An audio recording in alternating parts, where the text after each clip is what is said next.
There's so many different reasons to why we get interested in studying the Vietnam War, specifically for Dr. Brigham, who is set to join me today on this newest edition of my Vietnam War series. It was because that was the way he would get to know his father.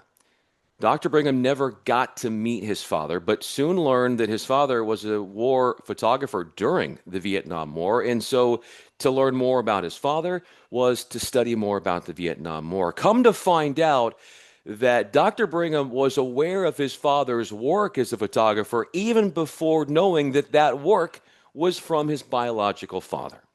That's part of our conversation today in this endless pursuit to try to know more about his dad through studying the Vietnam War. Plus, Dr. Brigham and I will look at other hot topic items that are widely discussed, the media's role during the Vietnam War, and much more during our sit down. Thanks so much for spending time with me. I'm Bryan Fenley, and Dr. Brigham, many thanks to him. Don't forget to subscribe to this channel, and let's get this thing started. Joining me now is Dr. Robert K. Brigham. He is Professor of History and International Relations at Vassar College. He is a key historian, one of the best in this country, of looking at the Vietnam War. I am Bryan Fenley. Professor, thanks so much for joining me. And we're looking into the Vietnam War and going into some of your studies, and appreciate the time. Very good to be here, Brian. What got you into, first and foremost, wanting to immerse yourself in specifically the Vietnam War? Well, you're not going to believe it when I tell you. I was in foster care and eventually adopted, Wow. and my new parents divorced in September of 1967. A social worker came to call on me, see how I was doing, and she whispered the word Vietnam during her visit. And like a lot of adoptees, I constructed a story to explain my situation. And mine was that my dad was in Vietnam and a little sketchy on the details, but he was in Vietnam and my mother could not raise me alone. And so she put me up for adoption. That's a story I put in my head as a 7-year-old in September of 1967, and it stayed with me. It became, an obsession and then a calling. And so with no evidence, just this whispered word, I became a historian of the Vietnam War. How much of that story that you fostered as that 7-year-old, how has that changed in terms of what you know now? Well, DNA tests when I was 58 years old revealed that, in fact, my biological father was in Vietnam. No one could have known this. And he was a combat photographer assigned to the Marines. He was in Hue during the Tet Offensive. In Hue, his photos are some of the most used photos from that experience, and I have used them in my classes for 40 years without knowing he was my father. And my first trip to Vietnam in 1989, I took his photos with me. A friend of mine at the National Archives gave them to me to take a look at while I toured Hue and reconstruct the battle. My very first college paper was on one of his photos. All of this I had no idea of, and no one else could have known either. So maybe there's some destiny at work. I'm not sure. It fulfills that cliche of it was meant to be, Yeah. in a way. When you were over there and you're reconstructing the battles as you talked about, what was that process like for you in how you sort of tried to put everything together to help you further understand what all was taking place at the time? Yeah, at this point, I was team teaching with a Vietnamese refugee at the Community College of Vermont. And we both agreed that the Tet Offensive was one of these pivotal moments. Um, Affected American public opinion, affected the way that the Johnson administration was going to handle the war from then on. The charges from Hanoi that there was going to be a general uprising, none of that, none of the military aspects of what Hanoi planned came true. But there were certainly some psychological impacts of this. And so it was always one of our favorite discussion topics. And we had known, it wasn't a secret, that 147 Marines attached to Alpha 11 had gotten word that there were 200 Americans in the newly established MACV headquarters in Hue, and go get them. Save them from about 200 PAVN troops, North Vietnamese troops that had surrounded them. Most of the folks didn't even take their packs because this was going to be, 147 Marines ought to have this done by noon. 30 days later, in the longest and deadliest urban battle of the entire Vietnam War, there weren't 200 North Vietnamese troops. There were 10,000 in the surrounding area. And this was hand-to-hand, house-to-house combat. Brutal, just brutal. And in some instances, it was floor to floor. Like the U.S. Marines would have a second floor, and the PAVN troops would have the third floor.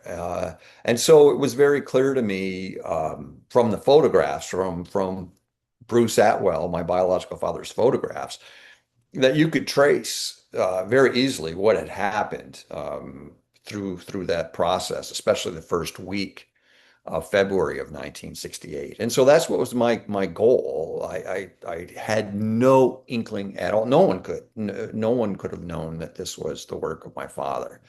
But he had, for 40 years, he'd been my photographic guide to understanding his war a little better. If you were in the shoes of one side or the other during that bloody battle you were talking about, what effect do you think psychologically that had to have had on the soldiers from both sides? Devastating. I mean, I'm not entirely sure that either of the combatant groups, the belligerents here, were trained for this kind of warfare. The last time that American Marines had been in kind of urban battles was a short one in Korea. But this was devastating, and with the latest automatic weapons aimed at you. This would have been a heavy weight to carry. Death was all around. It was complicated by the fact that the city of Hue was had deep historical meaning in Vietnam, and so the American command tried not to bomb it to save the Marines. And weather also didn't allow that for a bit, so it was intense. It literally was hand-to-hand combat, and that is the most intimate kind of fighting, and I can't imagine what that would have been like. Could you find one of the reasons for the escalation in the conflict in Vietnam was due to some in high command on the U.S. side being stubborn and also their inability or their lack of wanting to understand the other side?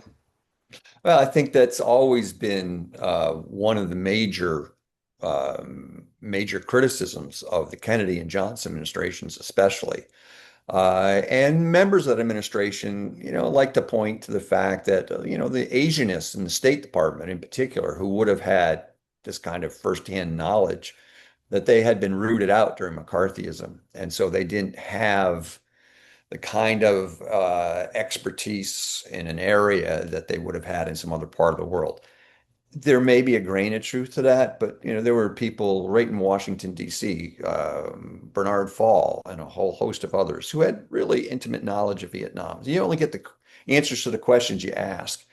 And so I think there was enough belief in American technology and modernization theory to think that the Vietnamese were incidental in their own history, that this was an American moment, maybe not a Vietnamese moment.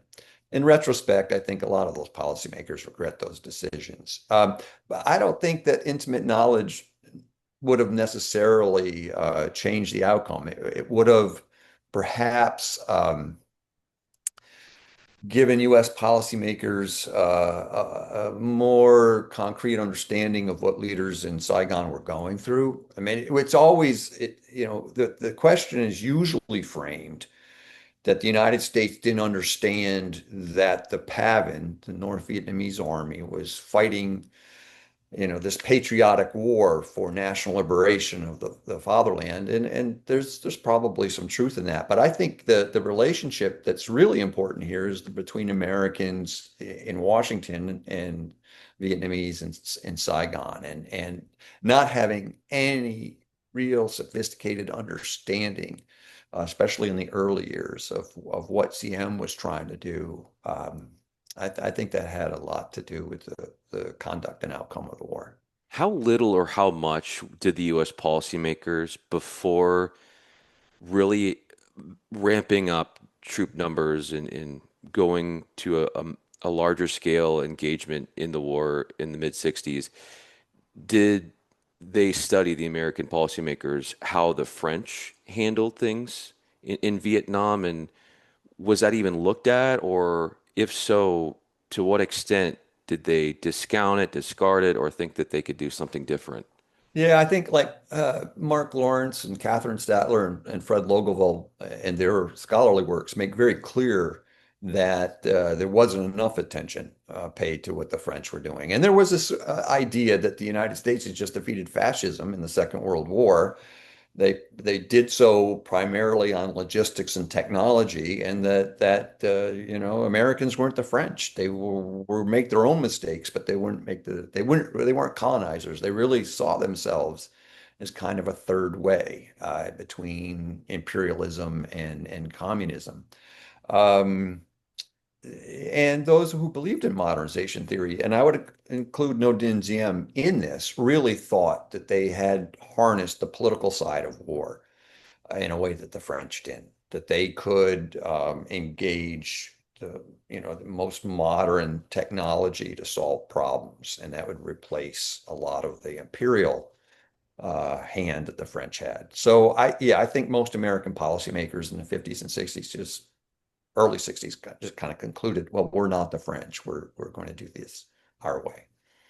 How gung-ho do you feel like the Americans, when they were making these decisions to go all out in the Vietnam War, do you feel like they ever really entertained diplomacy? And if that was a case that they did look into, how much was that looked at on the other side, and how they're willing to engage in that way without leading to this large scale, decades in for years upon years of a bloody battle? Yeah, I think that's a great question, Brian. And I think there's a lot of popular culture production around this idea that the Kennedy administration, having kind of won in the Cuban Missile Crisis, was looking forward to Vietnam. I don't think that the documents bear that out. I think there was an awful lot of pessimism in the Kennedy and Johnson years about success in Vietnam. It's clear that McNamara, by May of 1965, was all writing internal documents that said, we probably will not be able to win this war militarily at acceptable cost and risk, and that eventually what we hope for is a negotiated settlement. And that view was shared by a number of people in the Kennedy and Johnson administrations. And the key there, I think, is that acceptable cost and risk. I mean, Lyndon Johnson asked the question repeatedly, what's Vietnam worth to me? And I don't think he ever really found the answer to that. But this notion that you were going to, engage in this largest nation building project in American history outside of our own nation building project and use American youth and technology and resources to roll government out in a box for Saigon. That, I think, by early 1960, 61 had given way to pessimism about America's military abilities at acceptable cost and risk. How comfortable are you saying, or how, I guess when it comes to Robert McNamara and even the messaging that, say, a Lyndon B. Johnson was dispelling out to the public, how conflicting and contrasting were the messages that the American public were hearing and what was really going on behind the scenes? Yeah, they're 180 degrees. I mean, McNamara and his assistant, John McNaughton, were incredibly skeptical about the likelihood of American military victory in Vietnam at acceptable risks and costs. And they were very, the May 1965 bombing pause, the first of many bombing pauses that McNamara will advocate, um, was an attempt to try to see what Hanoi was up to, but to also try to convince Lyndon Johnson that eventually he's going to have to hope for a military stalemate and then negotiate a settlement on somewhat favorable conditions. McNamara, of course, said none of this in public. The pessimism about military chances in Vietnam were one of the things that he kept under wraps. And that's one of the things he's criticized. One of the many things he's criticized for is if he had these misgivings, why didn't he go out on the steps of the White House and scream, from the steps? It's an obvious question and it's an important question. Um, I was involved with McNamara in a project in the early 90s. We along with several other people, Jim Blade and others, we wrote a book together on our findings, meetings between Vietnamese and Americans, retrospective meetings. And one of the things that McNamara always said to that question was, you don't know how rare it was for a cabinet secretary to resign and protest, which is in a sense what he would have had to do if he had gone out on the steps of the White House and said, I'm saying this privately to Johnson. Now I'm going to say it publicly to you. I don't think we can win this war militarily at acceptable cost and risk. Only one other cabinet secretary to that point had ever resigned in protest over policy, William Jennings Bryan in the First World War. So that's the context in which you owed your position and your best advice to the president, and that's the way McNamara framed it, that he owed Lyndon Johnson his best work. And one of the many things that make the Vietnam War so fascinating is what did he owe the American people? Um, where is that line?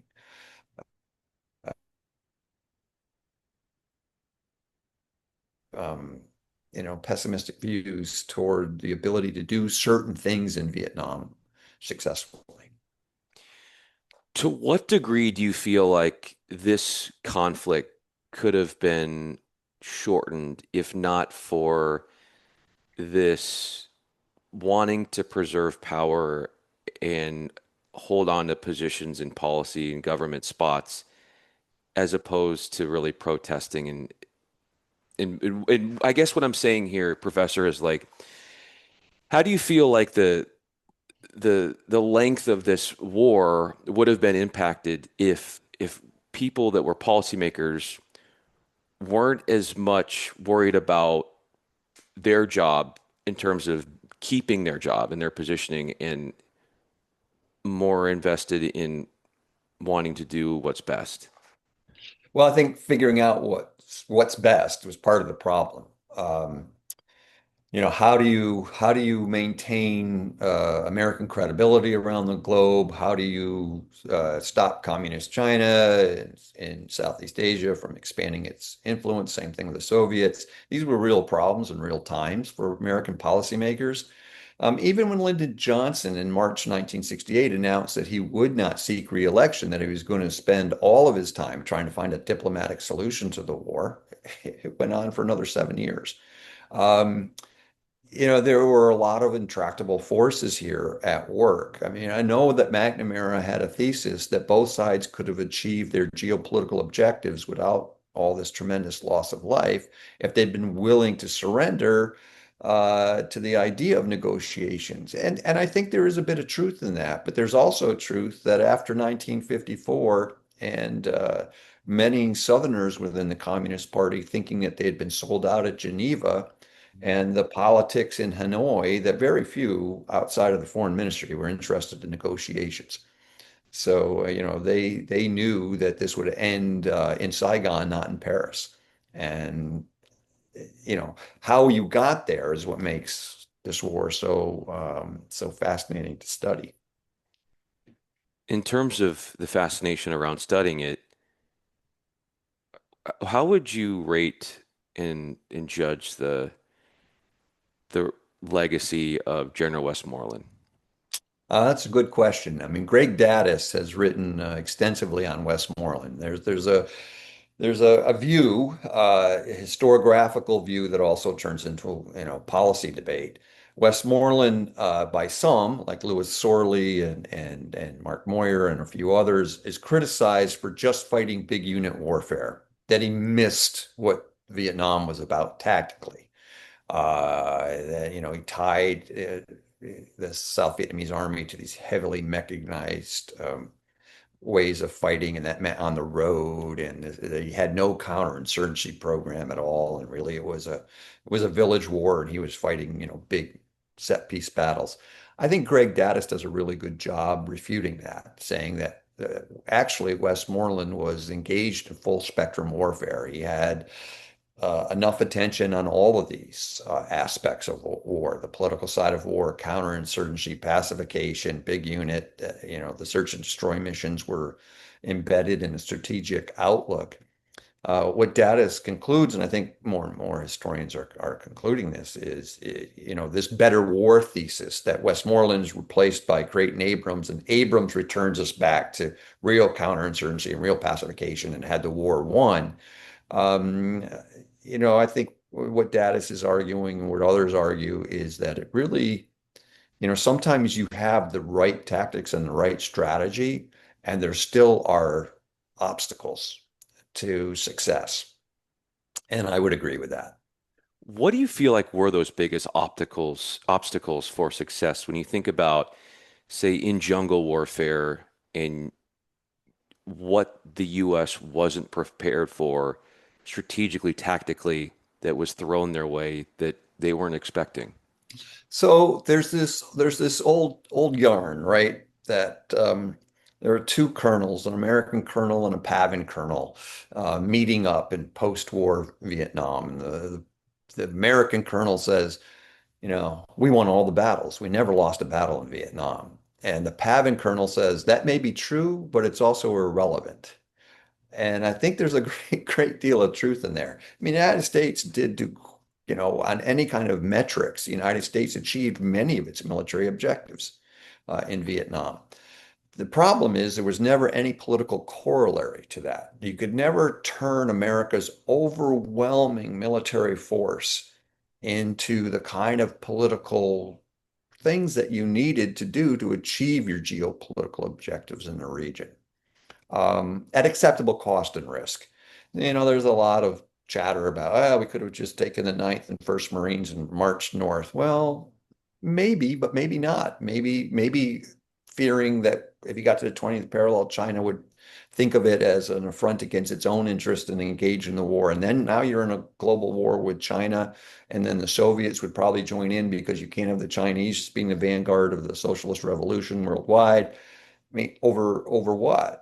I mean, I think Johnson was right. What's Vietnam worth to me?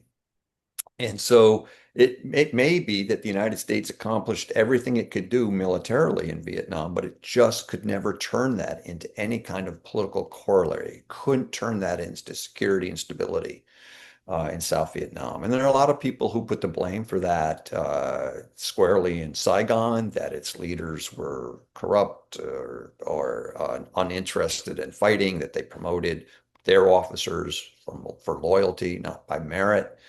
Um, I, I'm a little critical of that kind of conclusion that it was all Saigon and South Vietnam's fault. Um, I do fall back to Daddis, where sometimes you find a problem that doesn't have a military solution, and I think that Vietnam is one of those.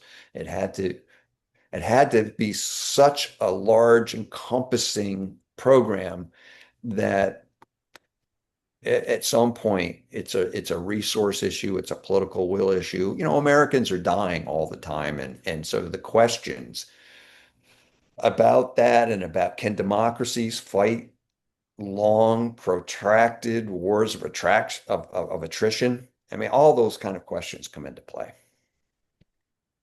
The pressure that was being felt by the policymakers with, say, events like Kent State, how much did they really take into account all of the anti-war protests as wanting and feeling compelled to get out of there? Well, every president is going to say that people in the streets don't dictate policy. And every president is lying because they do. It has an impact. I'm not sure it has the impact we think it does, or what metrics you would use to measure it. But what's clear is that, especially at Kent State, The protests at Kent State were responding to Nixon going on television and explaining that the United States had this incursion into Cambodia, a neutral country where Pavin very clearly was using it for supplies and using it to station troops before they would cross the border into South Vietnam. Um, but what Kent State really did, in effect, was put pressure on congressional representatives to show the Nixon administration through joint resolutions, joint amendments, always a Democrat and a Republican, that there was widespread opposition to widening the war. They never passed one, right? Never one that said, okay, the United States has to leave the war. Hatfield, McGovern, Cooper Church, there were a whole bunch of these amendments designed literally to end the U.S. Participation in parts or all of the war in Southeast Asia. So they never reached that huge goal, but clearly the Nixon administration pulled out of Cambodia in June 1970 because of that pressure. So the public rhetoric from the top policymakers, the national security bureaucracy, is of course that protesters don't have any impact on policy, that we're clear-eyed realists, we're meeting and doing our due diligence, but it's inevitable that public opinion is going to have some influence, especially through Congress. How did it come to such tragedy at Kent State? How did it even get to that point where Yeah, they were firing at students? How humanly possible could that have taken place? well, it's the perfect storm. You had a governor who was a law and order governor who had kind of campaigned on bringing law and order to Ohio.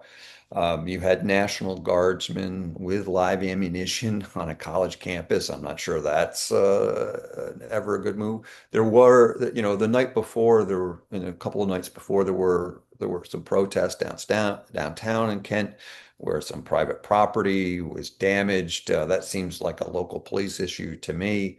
The Guard had not been, they had been dealing with a variety of issues like the Guard does at the state level. And they were tired. The chain of command might have been broken on that day. I mean, it was a perfect storm of events that happened. Uh, Tragedy. And what's really interesting to me about Kent State, beside the particulars, is that Nixon in November of 1969, Nixon had gone to the American public and delivered November 3rd, 1969, his silent majority speech on television. And it was in a way to undercut the national moratorium, which was scheduled in Washington for a few days later. And that speech was perhaps one of Nixon's most successful speeches. And so he assumed that he would be able to do the same thing with Cambodia, to be able to come on television and tell the American public that, yes, the rumors that we've been bombing Cambodia for a year secretly or true. He wasn't that explicit, but that the United States did involve this incursion into Cambodia to interdict men and supplies from the PAVN. I mean, it was a calculated move, and it did not produce the desired results. It did not have the same impact that his November 3rd, 1969 speech had. So from that moment on, the country erupts. It wasn't just Kent State. College campuses all across the country were responding, and it was ROTC buildings on most campuses that were the visible link between the university and the war. And so they were the focus of much of this, including at Kent State.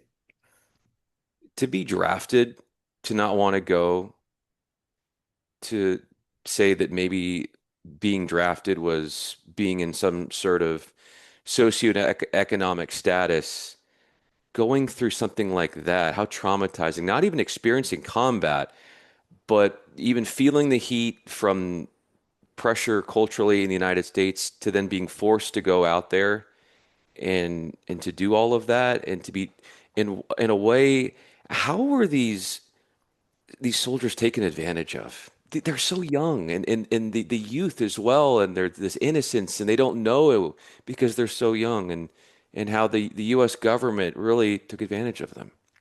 Well, who served and why they served is a big part of the Vietnam riddle. I think it's very clear from work from Chris Appy and others that this was a working class war.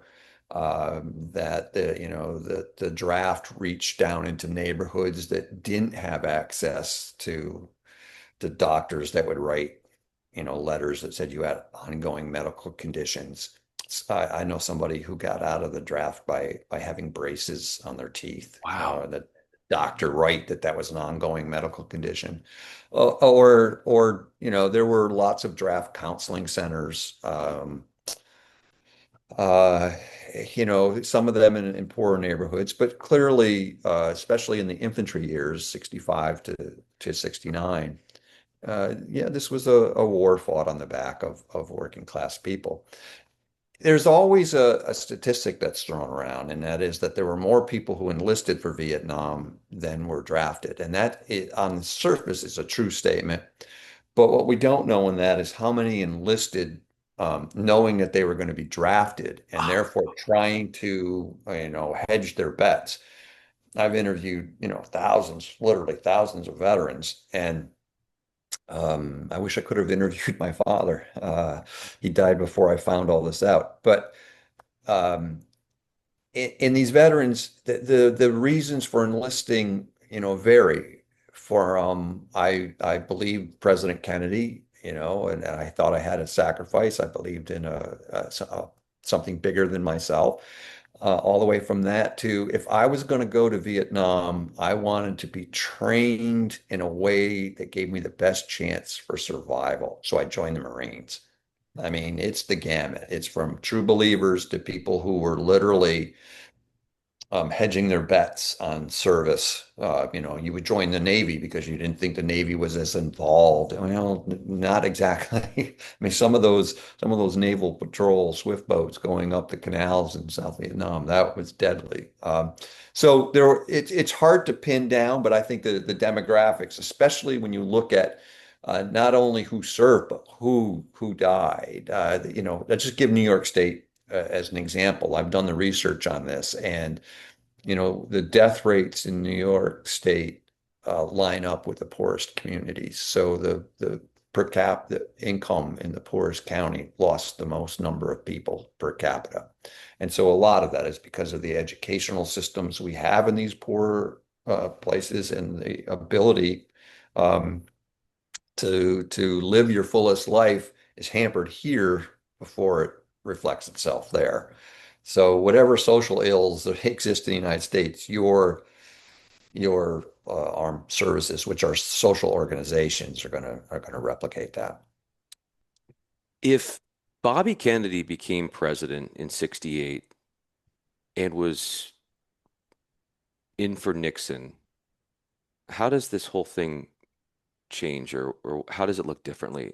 I know it we'll never know, but in your Yeah, I think view.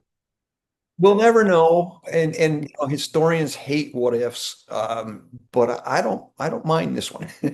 I think it's a really interesting proposition because Kennedy's views on Vietnam were probably more mixed than most people think. He did not advocate for a unilateral withdrawal from Vietnam. He did not ever advocate for a unilateral withdrawal.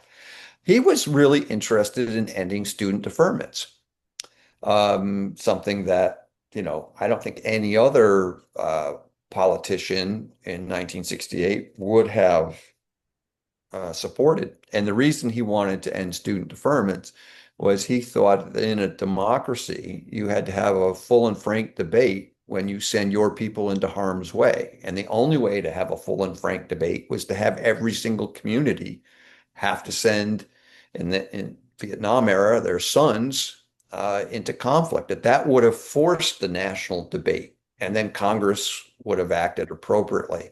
Um, Beyond that, I think it's very difficult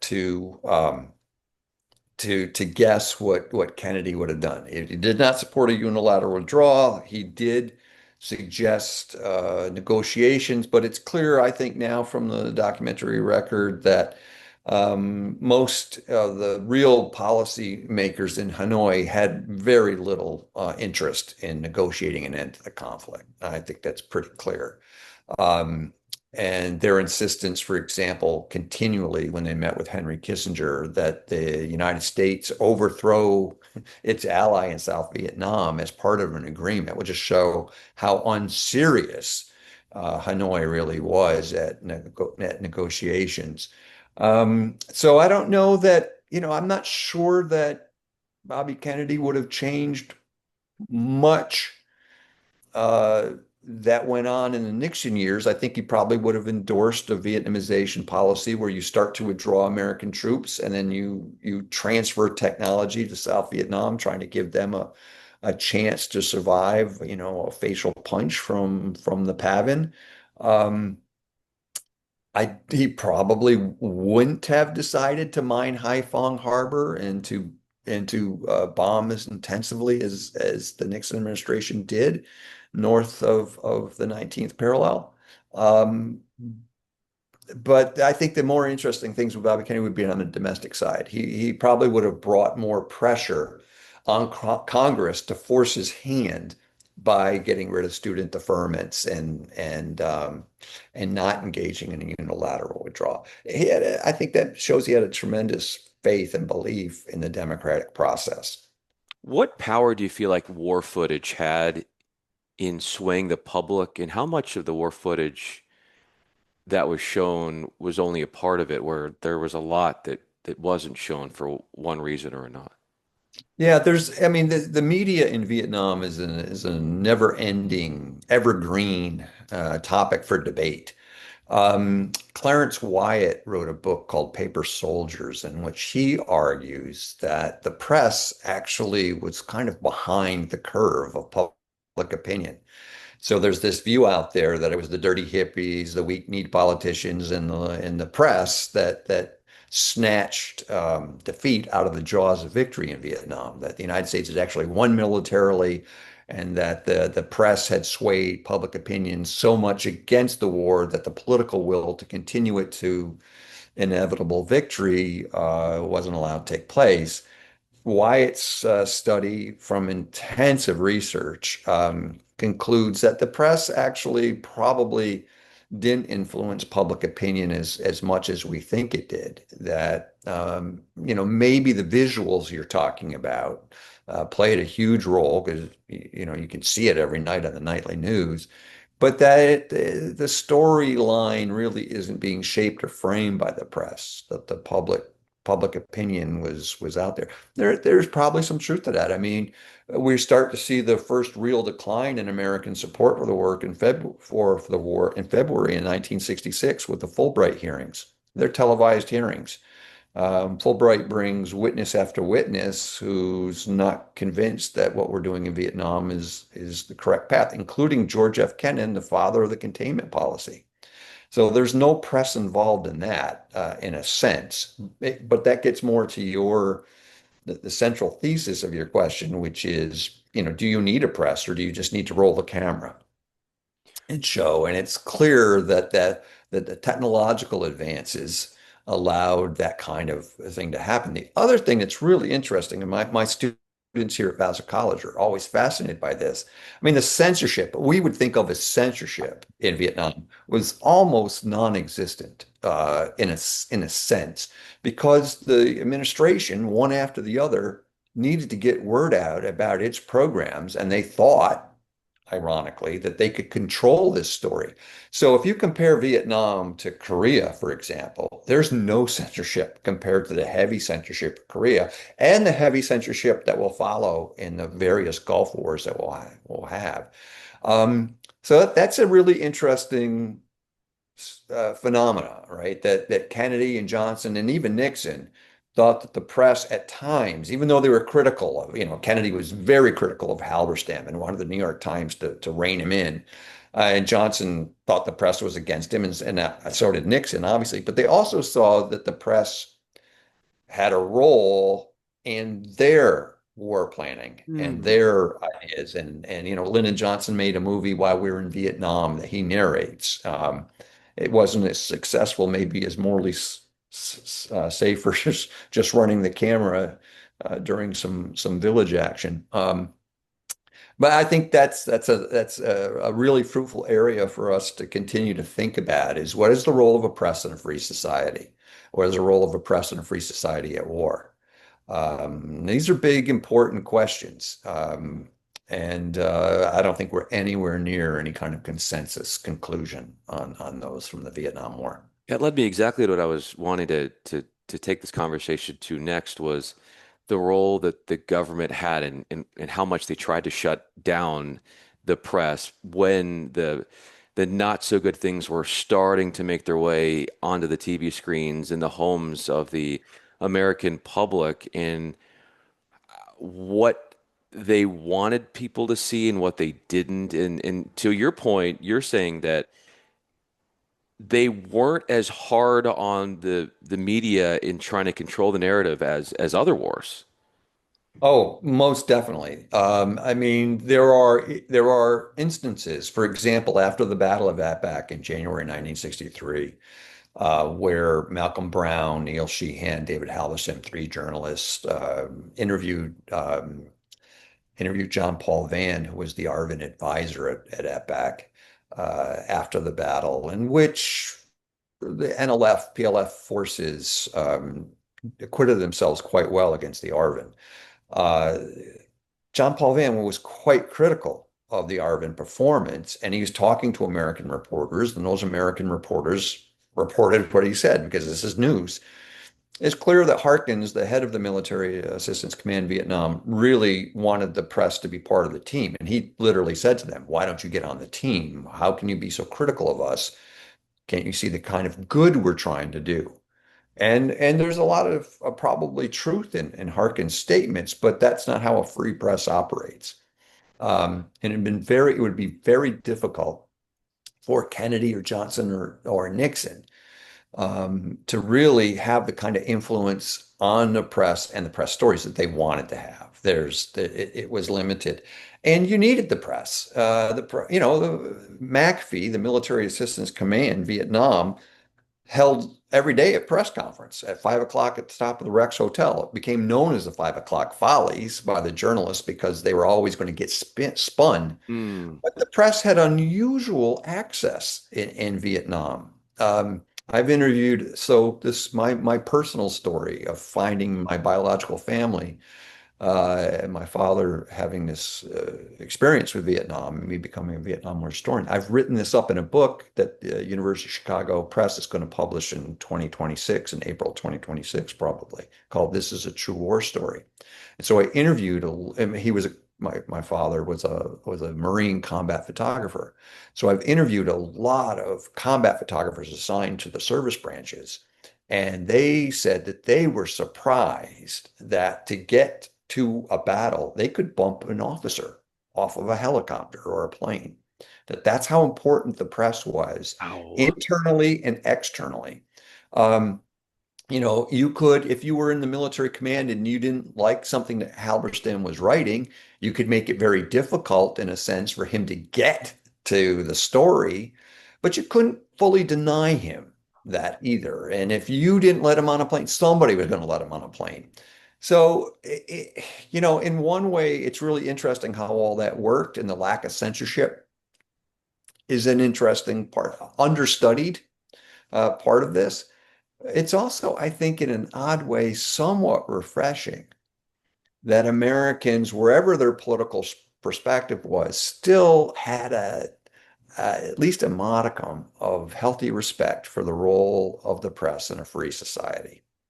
What would the press have said about tactically the Vietnamese and these intricate societies they had underground and what reports and what I guess news items have come out of that in bringing to life what was going on underneath the ground during the conflict and the war. Yeah, there were some reporters who understood what the tunnel complexes near Cu Chi, the Iron Triangle, northwest of Saigon, and there were other reporters who, did quite well at uncovering all sorts of things in Vietnam. But we have to remember that journalism is the first draft of history, and so.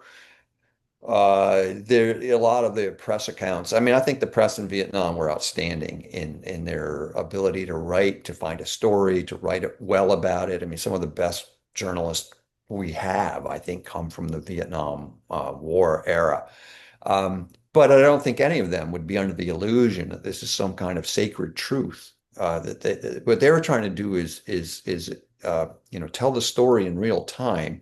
And I think that most journalists would expect historians to go back retrospectively and put through documentary evidence a fuller, a richer, a deeper story. But they are the first draft of history, and I think they did, in general, a really good job. They did uncover, press did uncover, the tunnel complexes. Press uncovered, troop movements by Pavin. They uncovered My Lai. Um, Uncovered some of the shortcomings of the South Vietnamese government when it came to the Buddhist crisis in spring and summer of 1963.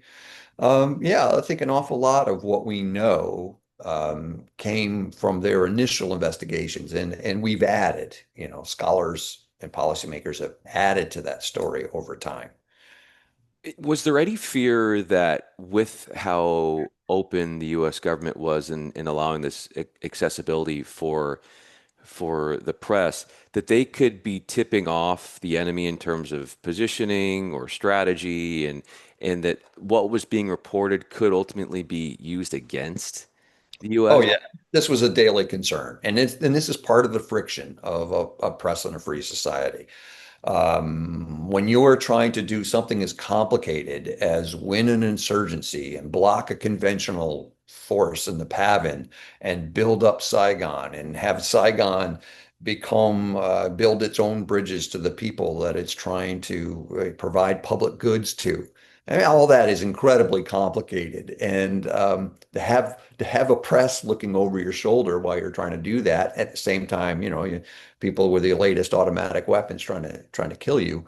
Um, it's almost an impossible task. That's why I always kind of hold out this little piece of democracy, that it wasn't perfect. There were some issues of policymakers and military leaders trying to make the press job difficult. But at the end of the day, I think most people generally understood that everyone had a job to do, and that it was part of what a democracy is. You have a free press.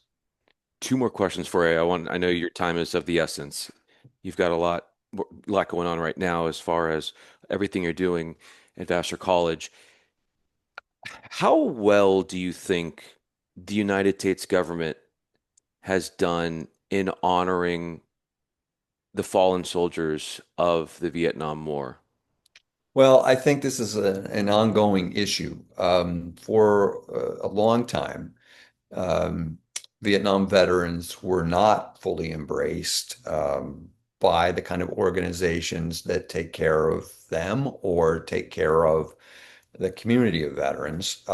It took a long time for Agent Orange to be considered something real that Vietnam veterans could have experienced. And so, it took a good decade before studies, long studies of Vietnam veterans from Agent Orange, PTSD, and a whole host of other ailments. From that moment when as a society we began to accept that these conditions were real, and that the veterans needed our care. I would say that almost everyone I've talked to, without exception, who is a Vietnam veteran, felt like the VA care they got was quite good. I'm fearful that budget cuts today might impact some of those issues. I hope not. I think most veterans today from Vietnam, at least the veterans I've talked to, understand understand that no matter where you were on the politics of it, most people probably fall down on good people sent to a bad war, that you still owe your veterans and they need to be taken care of. Well said. Very well said. My final question for you, Dr. Brigham, you've gone on this pilgrimage in a way to try and discover more about your father and what he did in Vietnam. And in some way, it's been for you serendipitous to see what you've uncovered and not only about the war, but in a way carrying out his legacy and his contributions to the war. If you could ask him one question about the war Hmm. that's on your mind the most to get clarity on something, what do you think that might be? Actually, this is going to be kind of strange, Brian, because it wouldn't be about a question about the war per se. I never knew my dad, but I feel like I know him many ways, probably as well in his workplace than most people know about their father. I feel like I know his war and what he experienced in Vietnam. What I'd really like to ask him is where he learned photography Hmm. because he was homeless. He was in foster care. He was in foster care when he got my biological mother pregnant. He was institutionalized, and none of these things scream access to photo labs and that kind of understanding. And his MOS from the minute he joined the Marines in October of 19 or in May of 1962, his MOS throughout his military career was photographer, still photographer. And so, how does someone from a situation of homelessness and foster care and an institution go literally from that institution into an MOS of photography? That's one of the remaining questions in my memoir that I haven't been able to find a satisfactory answer to. For example, he was in Cuba during the missile crisis as a photographer. In 1963, he was assigned by the Marines to the White House. He took maybe the last group photo of Kennedy in the White House. Um, and then he was sent to Fort Monmouth, the Army fort, where Marine combat photographers were often trained. So he had his formal training after he was already MOS as a photographer. And so that's a baffling position for me a question to ask. And on a personal note, just getting to hear his voice to Yeah. answer any question would mean a great deal to me. Well, it certainly goes without saying, hearing your voice in this conversation has meant a great deal to me. Dr. Brigham, just so much information, so valuable. Appreciate all the work that you're doing. And obviously, a big shout out to your newest book that it is coming out in 2026. And thank you for the time. Thank you for allowing us to delve into your perspective and your studies. It meant a lot, and I know a lot of people get a lot out of it. Appreciate you joining me. Okay, Brian, thanks for having me.